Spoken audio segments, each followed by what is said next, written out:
नमस्कार बच्चों, आज के वीडियो लेक्चर में आपका स्वागत है। आज हम सीखेंगे एरोमेटिक इलेक्ट्रोफिलिक सब्स्टिट्यूशन रिएक्शन। ये एमएससी सेकंड सेमेस्टर का पार्ट है। एमएससी सेकंड सेमेस्टर का पार्ट है, पेपर 08 यूनिट 2। मैं यूनुस रजब आपका स्वागत करता हूँ। चलिए देखते हैं। अगर हम एल्कीन की बात करें, यहाँ पर एल्कीन है। एल्कीन मॉलिक्यूल पर Br2 का एडिशन होता है और एडिशन रिएक्शन में हम जानते हैं इस तरह का एडिशन जो होता है ट्रांस एडिशन होता है। तो दोनों ब्रोमीन जो है अपोजिट डायरेक्शन में ऐड होते हैं। यहाँ पर सिस एडिशन होता है पेरोक्साइड के प्रेजेंस पे ऑक्सीजन का, तो डबल बॉन्ड पर एडिशन रिएक्शन पॉसिबल है। लेकिन सिमिलर रिएक्शन अगर हम बेंजीन के साथ कराते हैं तो Br2 का एडिशन नहीं होता है और पेरोक्साइड के साथ भी एडिशन नहीं होता है, एपॉक्साइड नहीं बनता है। क्या रीज़न है इसका? इसका रीज़न ये है कि बेंजीन जो है एरोमेटिक कंपाउंड है।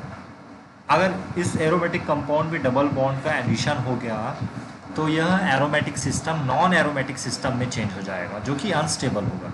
तो जनरली बेंजीन जैसे रिंग पर, जो कि एरोमेटिक सिस्टम है,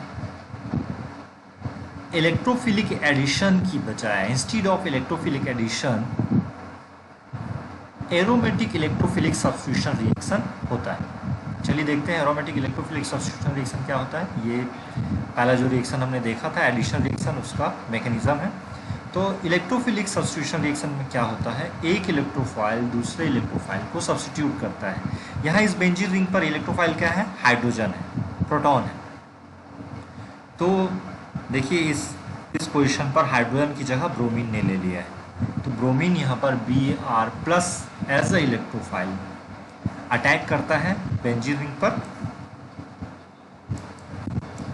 तो एरोमेटिक इलेक्ट्रोफिलिक सब्स्टिट्यूशन रिएक्शन का मैकेनिज्म देखते हैं। यहाँ पर इलेक्ट्रोफाइल जिसमें इलेक्ट्रॉन की कमी होती है वो बेंजीन रिंग पर अटैक करता है। देखिए बेंजीन रिंग से इलेक्ट्रॉन डिस्प्लेस हो रहा है, डीलोकलाइज हो रहा है किसकी तरफ, इलेक्ट्रोफाइल की तरफ। तो इलेक्ट्रोफाइल जब अटैच होगा तो ये नॉन एरोमेटिक सिस्टम हो जाएगा और एरोमेटिक से नॉन एरोमेटिक सिस्टम का बनना स्लो स्टेप होगा, क्योंकि स्टेबल से अनस्टेबल स्पीसीज नहीं बनना चाहेगी। तो ये स्टेप काफ़ी स्लो स्टेप होता है। बेंजीन का डबल बॉन्ड ब्रेक होता है, एरोमेटिसिटी लॉस होती है। तो इलेक्ट्रोफाइल अटैच होने पर इसको कहते हैं हम एरिनियम आयन। जब ये एरिनियम आयन बनता है तो यहाँ से अगर प्रोटॉन रिलीज हो जाए तो इस पर डबल बॉन्ड आ जाएगा, फिर से ये एरोमेटिक सिस्टम में कन्वर्ट हो जाएगा, ये फिर से स्टेबल सिस्टम हो जाएगा। तो इस तरह से इलेक्ट्रोफाइल बेंजीन पर अटैक करता है और प्रोटॉन को H+ को सब्स्टिट्यूट करता है। इसलिए इस रिएक्शन को हम लोग इलेक्ट्रोफिलिक एरोमेटिक सब्स्टिट्यूशन रिएक्शन कहते हैं। एरोमेटिक सिस्टम पर होने वाला इलेक्ट्रोफिलिक सब्स्टिट्यूशन, एक इलेक्ट्रोफाइल दूसरे इलेक्ट्रोफाइल को सब्स्टिट्यूट करता है। यहाँ देखिए H को E ने, इलेक्ट्रोफाइल ने, दूसरे इलेक्ट्रोफाइल ने सब्स्टिट्यूट किया है। चलिए इसका एनर्जी डायग्राम देखते हैं हम। यहाँ पर एक्सटेंट ऑफ रिएक्शन है एक्स एक्सिस पर और वाई एक्सिस पर एनर्जी है।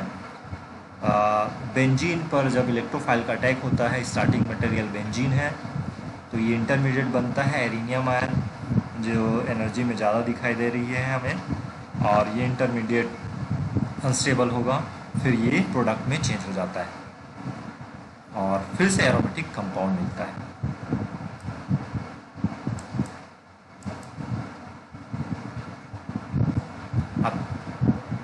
अब हम नाइट्रेशन रिएक्शन देखेंगे। नाइट्रेशन रिएक्शन में देखिए यहाँ पर HNO3 और H2SO4 का रिएक्शन बेंजीन से जब कराते हैं तो NO2 बेंजीन रिंग पर अटैक करता है और ये NO2+ के फॉर्म में अटैक करेगा, इलेक्ट्रोफाइल के फॉर्म में अटैक करेगा। तो इस बेंजीन रिंग पर इलेक्ट्रोफाइल NO2+ ने अटैक किया। चलिए इसका रिएक्शन मैकेनिज्म देखते हैं।